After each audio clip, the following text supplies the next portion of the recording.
요한복음 17장 20절에서 23절까지 말씀입니다. 요한복음 17장 20절에서 23절.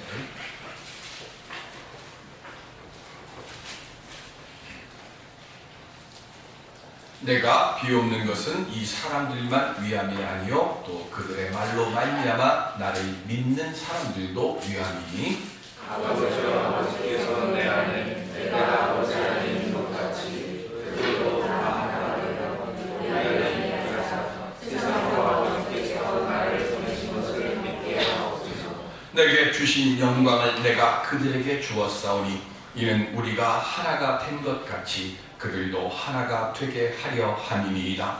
곧 내가 그들 안에 있고 아버지께서 내 안에 계시어 그들로 온전함을 이루어 하나가 되게 하게 하려면 아버지께서 나를 보내신 것과 또 나를 사랑하신 같이 그들도 사랑하신 것을 세상으로 알게 하려 함이로소이다. 아멘. 주님과 함께하는 이 예배를 통해서 세상을 힘을 얻고 돌아가는 우리 모두가 될 수 있기를 주님의 이름으로 축원드립니다. 교회에는 두 종류가 있습니다. 하나는 유람선과 같은 교회가 있습니다. 유람선 하면 돈 내고 관광하는 거죠. 그러면 그 배 안에 사람들이 아무리 많아도 일을 하는 사람은 소수의 월급 받고 일하는 사람들밖에 없습니다. 나머지 사람들은 하다못해 그 배에 쓰레기가 있어도 그냥 이거 누군가 치우겠지 하고 그냥 지나쳐갑니다. 또 하나는 군함과 같은 교회가 있습니다.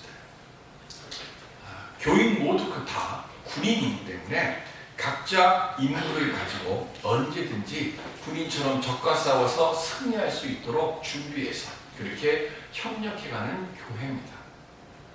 어떤 교회가 주님 보시기에 아름다운 교회일까요? 배가 물속에 가라앉는 이유는 배가 물 위에 떠있기 때문이 아닙니다. 원래 배라고 하는 것은 물 위에 뜨라고 만든 게 배입니다.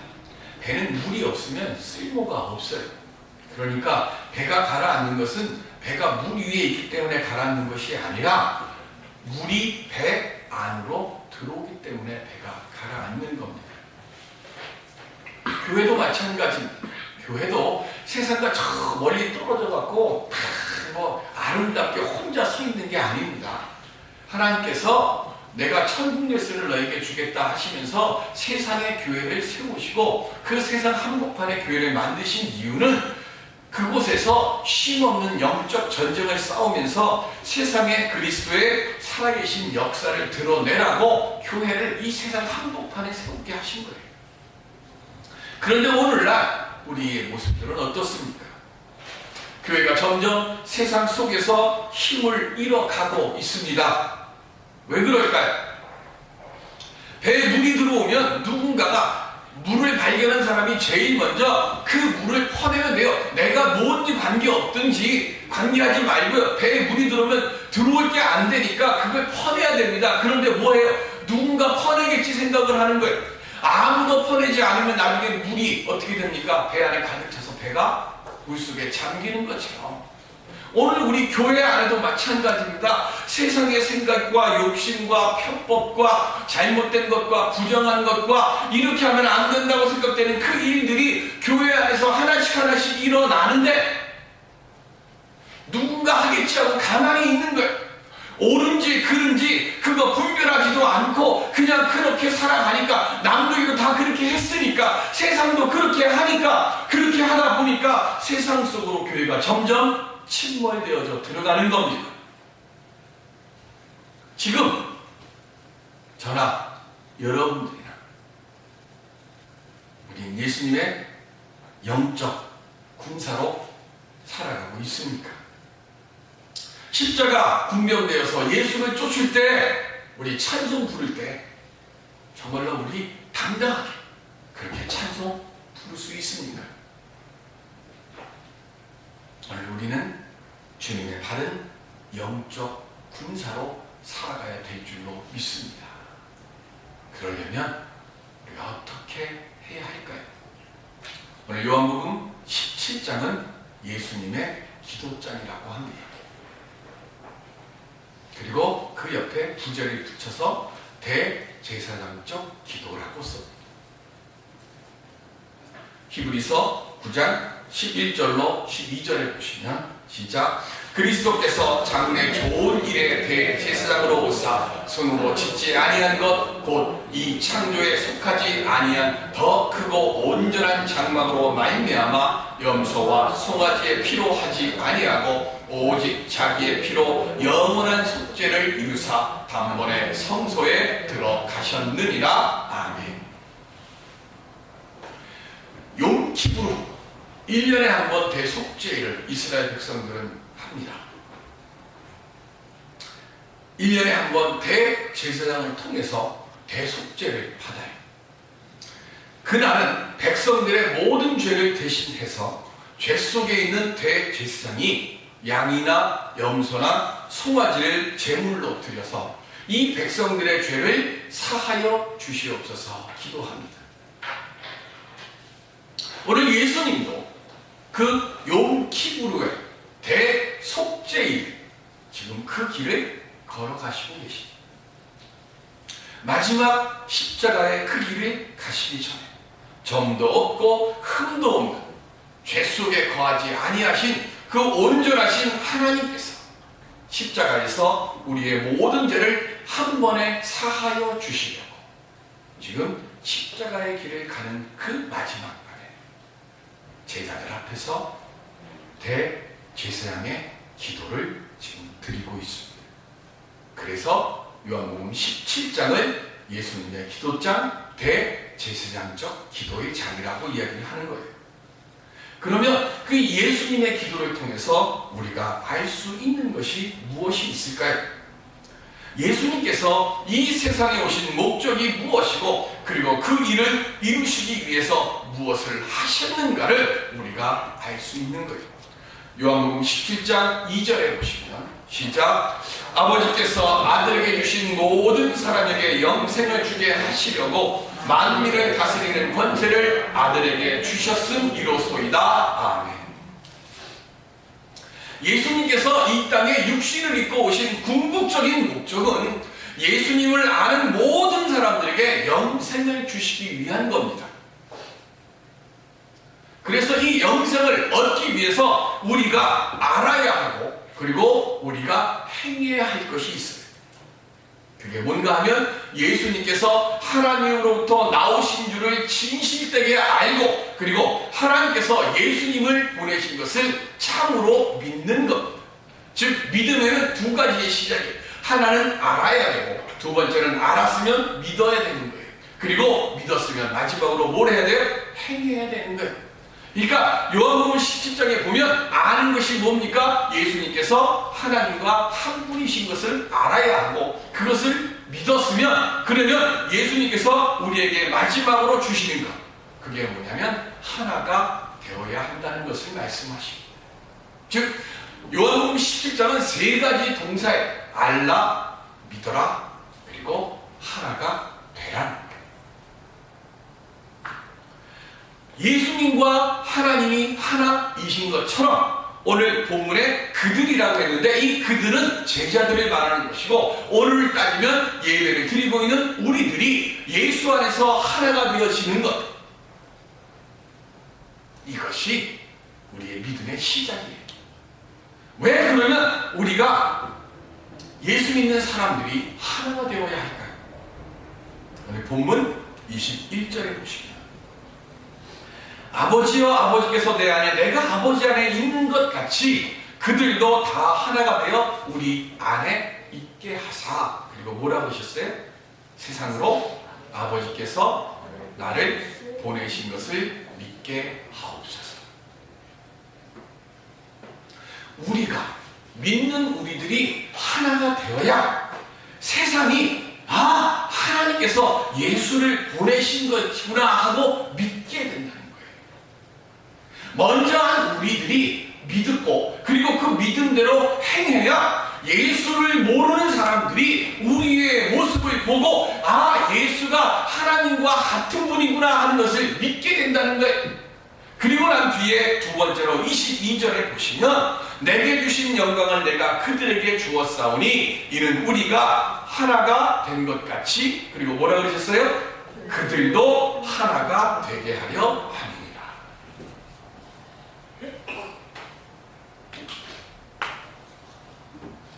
우리가 하나가 되면 우리를 보는 세상 사람들도 하나가 된다는 거예요.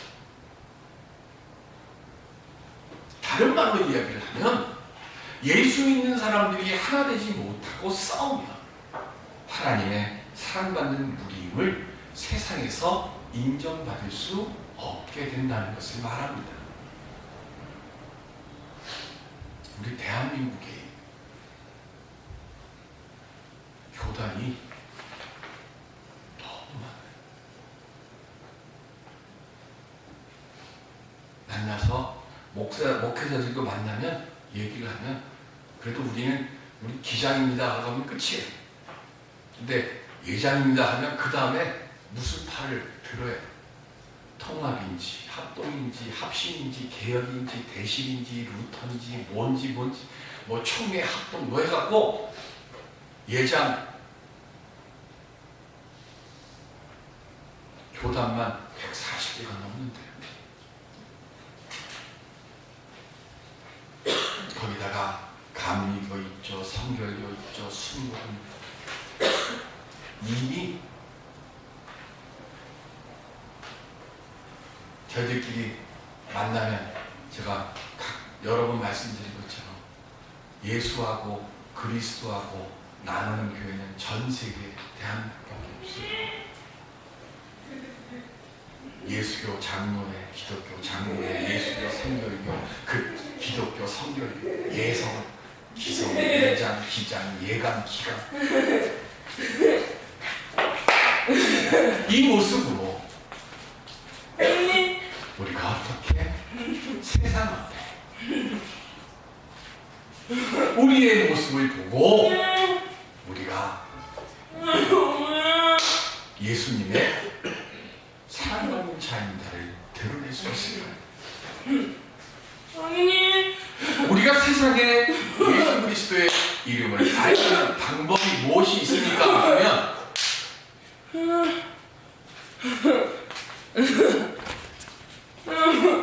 우리 제일 먼저 생각하는 게 전도하거나 아니면 선교하는 일을 생각합니다. 아니면 교회 이름 내걸고 무언가 거창한 일을 행하는 그것으로 한다고 생각을 합니다.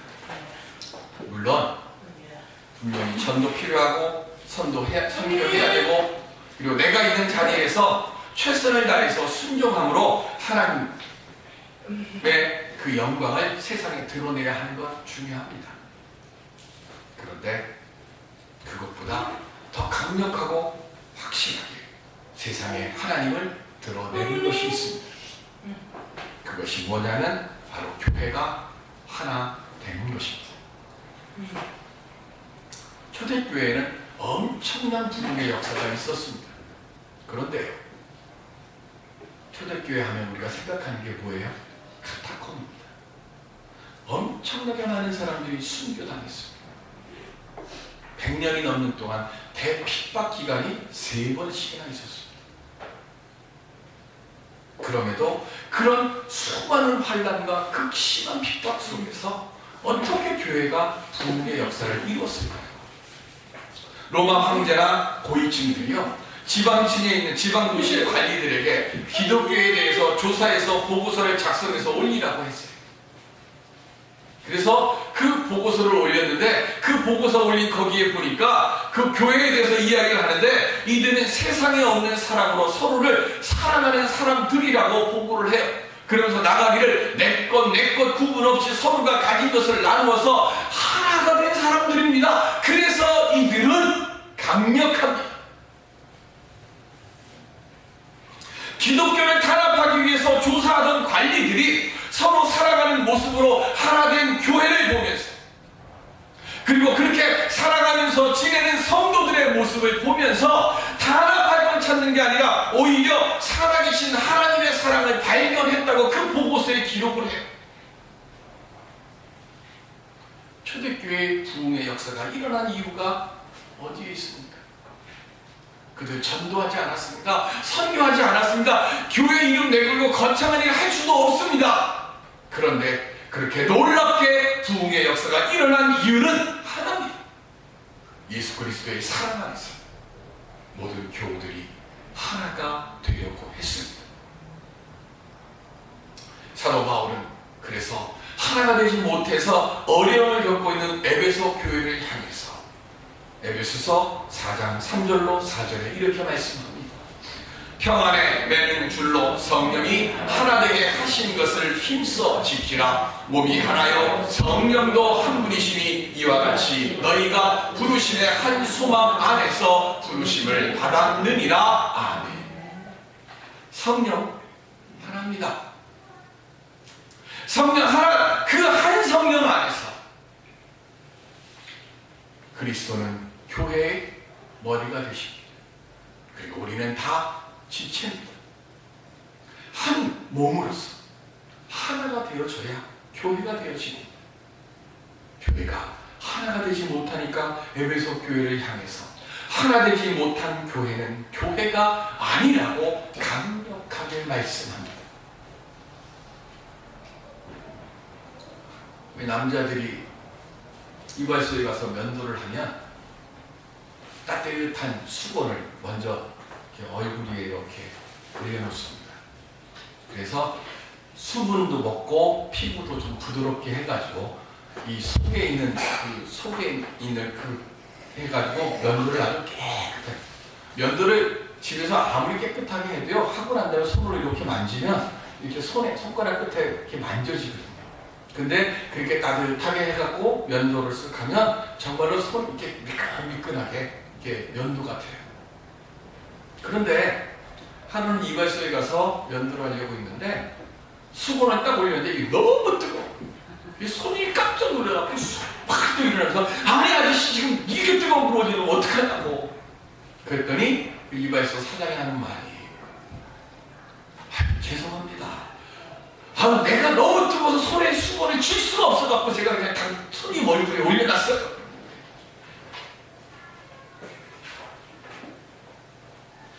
우리 모두에게는요, 우리들이 꿈꾸는 세상이나 일들이 있습니다. 그런데 그 내 수고와 헌신을 통해서 이루기보다는 우린 정치인, 기업과 목회자, 부부 사이에는 남편이나 아내 아니면 자녀들이 그걸 내가 못하는 걸 그 사람들이 해주기를 바라며 삽니다. 분명한 거. 내 손에 들지 못할 만큼 뜨거운 수건은요, 다른 사람도 뜨겁고 다른 사람도 상해요. 내가 이루지 못하는 꿈이라면 다른 사람도 그 꿈을 이루기 위해서 엄청난 수고와 노력이 필요한 거예요. 인터넷 들어가 보십시오. 대통령이나 기업하는 사람들이나 내 생각과 내 뜻대로 안 되면 거기에 얼마나 심하게 욕설을 하고 비난을 하고, 집안에서도 마찬가지잖아요. 남편이나 아내한테, 자식한테, 부모한테 내가 조금 더 뜨거운 수건을 좀 쥐고 이게 식을 때까지 좀 기다렸다가 나와 함께하는 사람이 좀 편안하게 해주면 좋은데, 내가 힘들고 내가 뜨겁고 내가 어려운 거 그거 왜 너는 못하냐고. 나는 못하는 건 당연한 거래. 근데 다른 사람 못한다고 비난하면서 그렇게 살아가면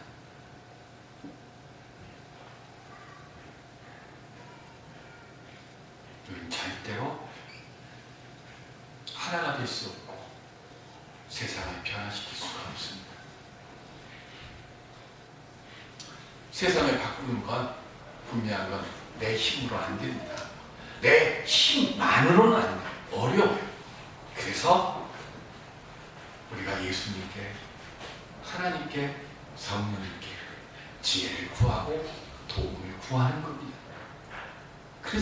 우리가 여기 지금 예배 드리러 나온 줄로 믿습니다. 그래서 연약한 우리들에게 주님께서요 먼저 우리에게 하신 일이 있어요. 우리를 변화시켜 주셨어요. 뭘로요? 원래 우리는 예수를 알기 전에는 다 누구의 자녀들이에요? 마귀, 사단의 자녀들이었어요. 그런데 예수님께서 십자가에서 대속의 죽음을 죽으신 이후에는 우리는 다 뭐의 자녀로 바뀌었어요?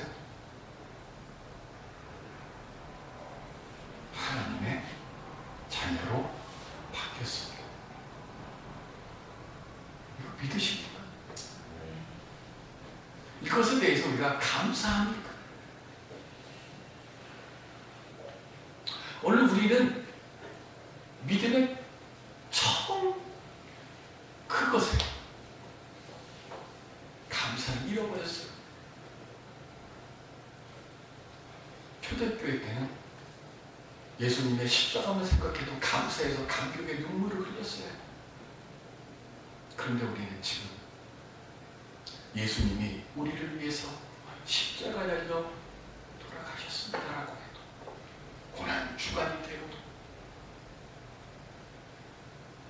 1년 365일 중에 1년 52주간 중에 한 주간만이라도, 우리 고난 주간만이라도 예수님의 십자가를 생각하면서 겸손히 경건하게 우리의 삶의 걸음들을 옮기십시다 이야기해도 참 감동이 없어요. 왜 예수님께서 이 땅에 육신을 입고 오셔서 우리를 하나님의 자녀로 바꿔주셨을까요? 창세기 1장 28절 시작. 하나님이 그들에게 복을 주시며 하나님이 그들에게 이르시되 생육하고 번성하여 땅에 충만하라. 땅을 정복하라. 바다의 물고기와 하늘의 새와 땅에 움직이는 모든 생물을 다스리라 하시니라. 아멘. 하나님께서 우리에게 뭘 맡기셨어요? 세상을 정복하고 다스리라고 하는 직분을 우리에게 주셨어요. 그러니까 하나님께서 혼자 이 세상을 다 바꾸실 수 있어요. 그런데 하나님은 안 하셔요. 대신 뭘 하셔요? 하나님의 형상을 입은 우리들을 통해서 이 세상을 뭐예요? 바꾸라고 말씀하시는 거예요. 그래서 먼저 하나님께서 예수 그리스도를 이 세상에 보내셔서 우리를 바꿔주신 거예요.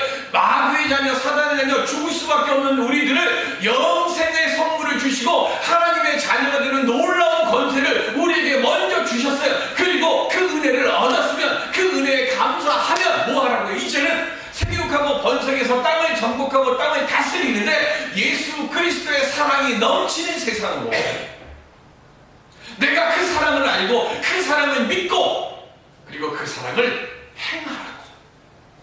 그래서 예수님께서 먼저 우리를 변화시켜 주신 거예요. 그래서 오늘 예수 그리스도와 하나 되어서 기도하는 사람들을 통해서 하나님은 이 세상을 바꾸시기를 원하시는 거예요. 그래서 예수님께서 먼저 우리 보고 하나 되라고 말씀하시는 겁니다. 먼저 우리 사이에 사랑이 있어야 하고 하나님이 계셔야 될 줄로 믿습니다. 오늘날 많은 교회들이 엄청나게 많은 전도와 선교를 행하고 있지만 좋은 일 많이 하잖아요.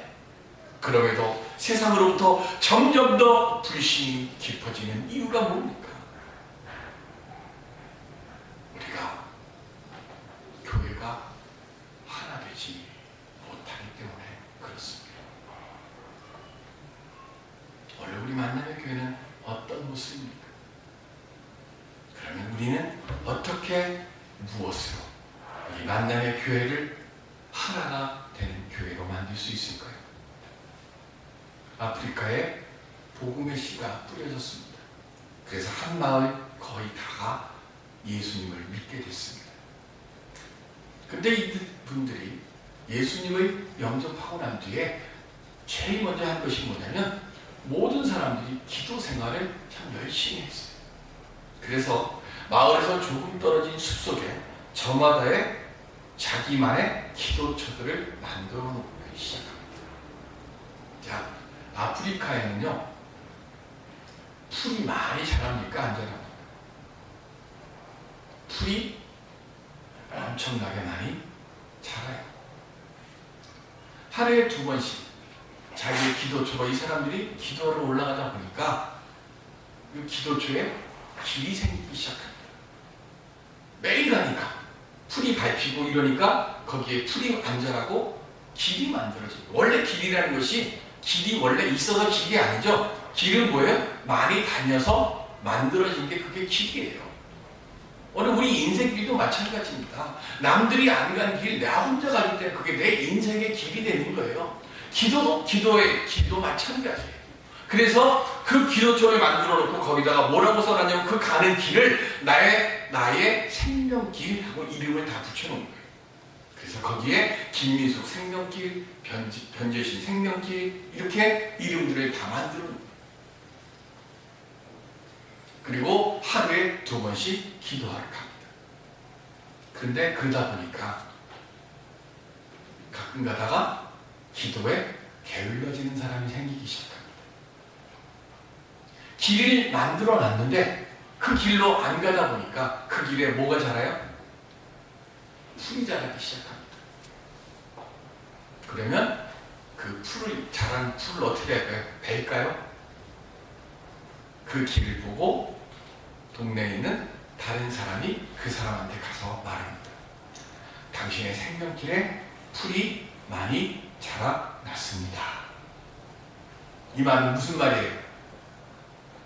당신의 생명길로 빨리 가시라는 거예요. 기도하러 가라는 거예요. 그런데 그 말을 하는데도 안 들어.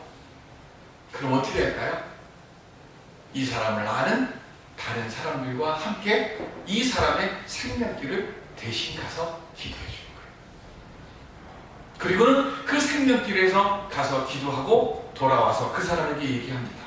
우리가 당신의 생명길을 닦아 놓았습니다. 주님이 거기서 당신을 기다리시는데 우리가 함께 가 드리겠습니다. 우리랑 함께 가시죠. 그래서 그 사람과 함께 기도길을 동행하면서 기도의 회복을 돕는다고 합니다.